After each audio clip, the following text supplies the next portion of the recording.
নমস্কার বন্ধুরা, অর্পিতার হেসেলে আপনাদের সবাইকে স্বাগত। আজ আমি আপনাদের সঙ্গে শেয়ার করব খুবই পরিচিত একটি রেসিপি, সেটা হলো মাছের ডিমের বড়া। তো চলুন দেখে নেওয়া যাক। আমি নিয়ে নিয়েছি 200 গ্রাম মাছের ডিম, তার মধ্যে দিয়ে দিচ্ছি পেঁয়াজ কুচি। আমি এখানে একটা মিডিয়াম সাইজের পেঁয়াজ কেটে রেখেছিলাম।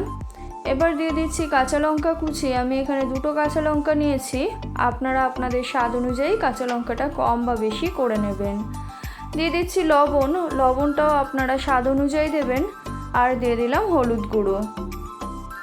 এরপর আমি এর মধ্যে দিয়ে দিচ্ছি 2 চামচ বেসন, আর দিয়ে দিচ্ছি সামান্য কুকিং সোডা। এই সমস্ত কিছু দিয়ে ভালো করে আমি মাছের ডিমটা মেখে নেব। এভাবে হাত দিয়ে খুব ভালোভাবে চটকে চটকে মেখে নিতে হবে।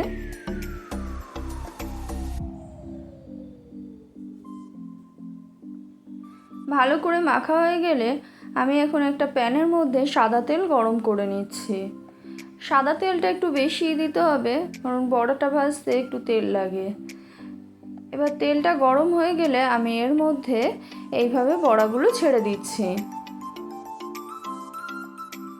কুকিং সোডাটা দেওয়ার জন্য বড়াগুলো খুব সুন্দরভাবে ফুলবে।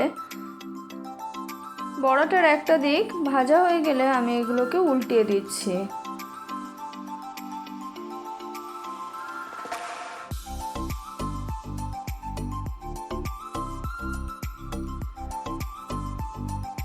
এবার উল্টো দিকটাও আমি লাল করে ভেজে নেব।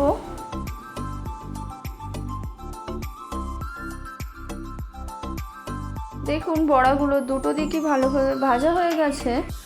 এখন আমি বড়াগুলোকে তেল থেকে তুলে নেব। এইভাবে আমি সমস্ত বড়াই ভেজে নেব। তো বন্ধুরা, দেখলেন তো কত সহজে মাছের ডিমের বড়া বানিয়ে নেওয়া যায়। এটা কিন্তু খেতে খুবই টেস্টি হয়।